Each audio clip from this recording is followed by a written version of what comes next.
grandkids that came in and put Limburger cheese underneath the granddaddy's nose. And he says, man, this house stinks. Because outside, the whole world stinks.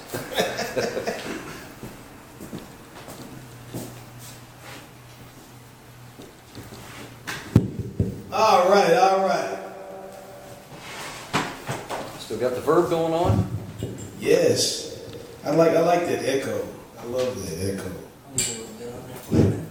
Sounds like God. Yeah. Like Jesus.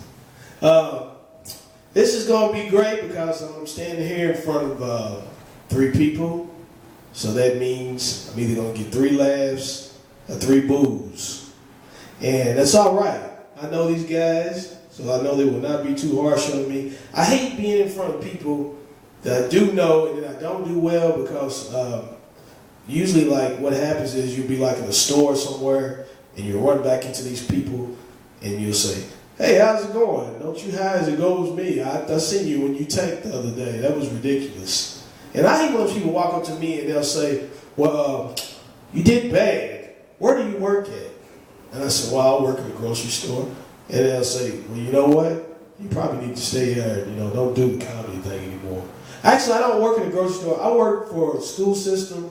I was rushing out today and I forgot to take my shirt off. And when you're wearing the company's shirt or uniform that you work for, it's like having prison fatigues on, you know? It's like you basically have your number stenciled into your shirt. You're just another prisoner.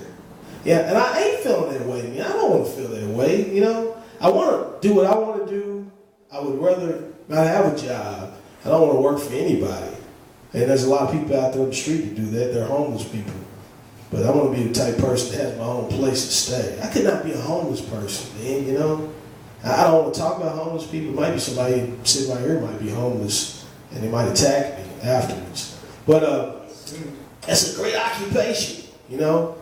Well, because you don't have to pay any taxes if you're homeless. You know, you don't have to answer to Uncle Sam. I hate people call him Uncle Sam. He ain't my uncle, man. I've been to my family reunions. I've never seen him at my family reunions. It's not like, and then if he did show up to one of my family reunions and he had that big hat on and those striped pants and the jacket on, he'd probably get laughed at, you know, because he looked like a drunk. Right now, I hate to talk about my job. I hate it. It sucks. I like the people there, man. I like the people there. I'm not a disgruntled employee. I guess I am, but I'm not the kind that acts out on my actions, you know, how my feelings are. I just keep it in my head. And, you know, on television, you just say those type of people that actually go out and do something eventually, but I'm a different type of person. I don't act out on my feelings. When my boss tells me, he'll say, go do this. I want you to go over and pick this up and take it over there. Inside my head, you know, outwardly I'm saying, yes, sir. But inside I'm saying, you pick it up yourself. I ain't doing it. But I don't do that, you know. I do what he tells me to do because I'm a good employee. And I want to put my time in. And usually the reason why I don't say those things is because I don't want to go to the penitentiary. You know, I like to walk around and be free like everybody else. I am a janitor. So that kind of, it always in the back of your head is you feel like people don't have a lot of respect for you. I had one of my other bosses one day ask me, he said, how's it going, buddy? I said, well, I'm ready to go home. He said, already, you just got here, man. Well, I'm just ready to go home. He said, is it that bad? I said, yeah, it's that bad. I said, come on, it can't be that bad. I said, what is so enticing about sticking your hand down the toilet, cleaning up vomit? I said, well, you got a point. I said, I told you that, didn't I? See? You gotta listen to me, man. I'm telling you these things. But nobody listens to a janitor. Nobody. They only listen to you when they need something from you. When they need toilet paper. Like I said, you know, janitors like toilet paper. You never recognize him until he's gone, you know? I mean, it's ridiculous, man, you know? But the thing about cleaning up is, you know, there's not really anything good about it, you know? I can't think of anything good about it. And I wish that they had more janitors on television, you know? Every job you see, there's a reflection of that occupation on television. They have doctors, lawyers, you know, they even have prostitutes, man. You know, they have those people on television. But you never see a movie or a television show about a janitor. Now, well, I take that back. There was only one. In 1972, there was a show, and it started off like this. He said, "Who is this superhero? Is it Barge? No. Is it Sarge? No. Is it Henry, the mild-mannered janitor? Could be. Hong Kong Phooey, number one super guy. Hong Kong Phooey, quicker than a human eye." See, it was about a dog who was a janitor and turned into a superhero. You know, that's ridiculous. You know, I wanted to be, if I was smart enough, I would have stayed in school and I could have probably done something else. You know, but I was one of those dumb kids. And I go in college and I would just, be there just to be there. And people would come and say, "What are you doing?" I said, "I'm in college." "What type of grade you make?" "I'm in college." That's all you need to know. Quit questioning me. I don't need nobody pressuring me about what kind of job or grades I'm making. I'm just there. Because I went there for the wrong reason. But see, I think if I would have stayed in college, I probably would have went towards being a lawyer, because lawyers, they're like the worst crooks in the world. They just take people's money, man. Seriously. And I say that now because I don't need a lawyer, but if I needed one, I would probably be talking great about it. I said, "Yeah, he's a great guy.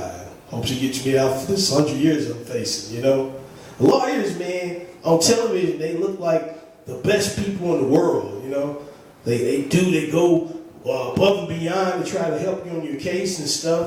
But if I was facing like a lot of time, I don't understand like when they represent some of these people, it's so calm, man. They'll be like in a very bad position, facing all these years, know they're not going to get off, and they so calm. How are they so calm on television? You see them sitting there.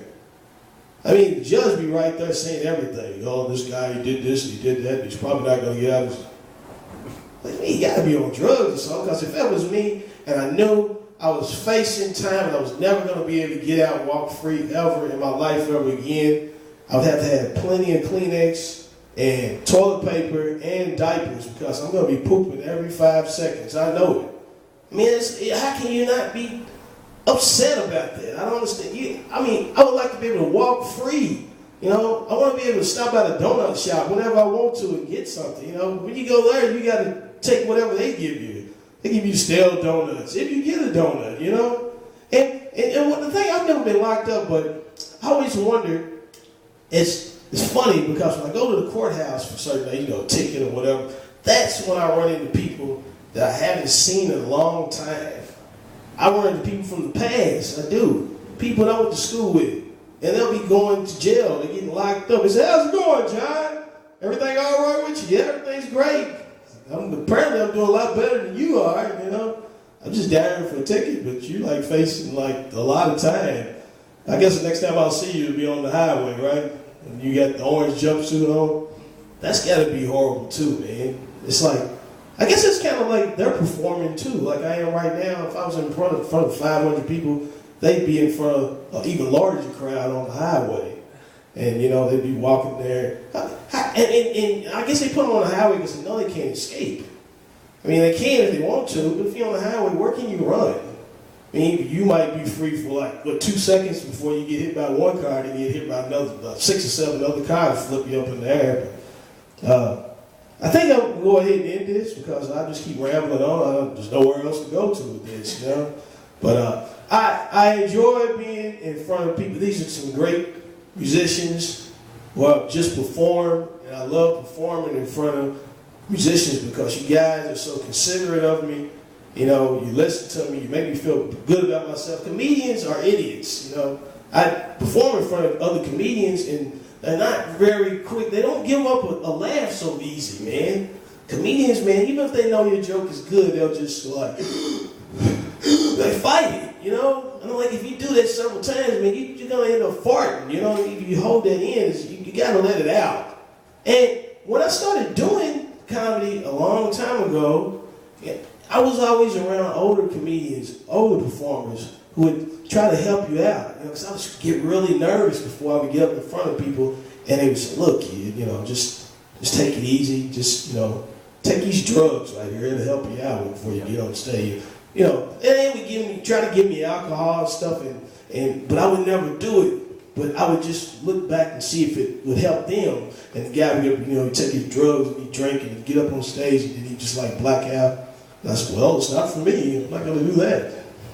And the thing about that is, when I came back and started doing this again, I thought there was a type of environment. Now, I'm not saying it was good for this guy to offer me drugs and alcohol, but at least he was trying to help me, And these guys are not trying to do that at all.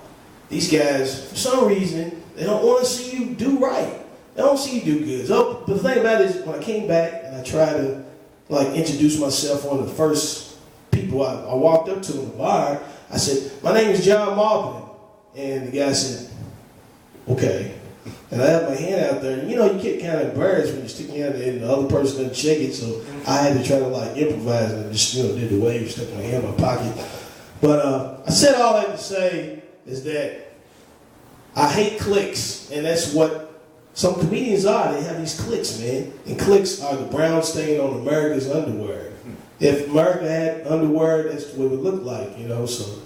And who's going to wash America's drawers? Because there's some big drawers to be trying to, wash, But I'm going to go ahead and end this because I just keep rambling. So, hey, y'all have a good night.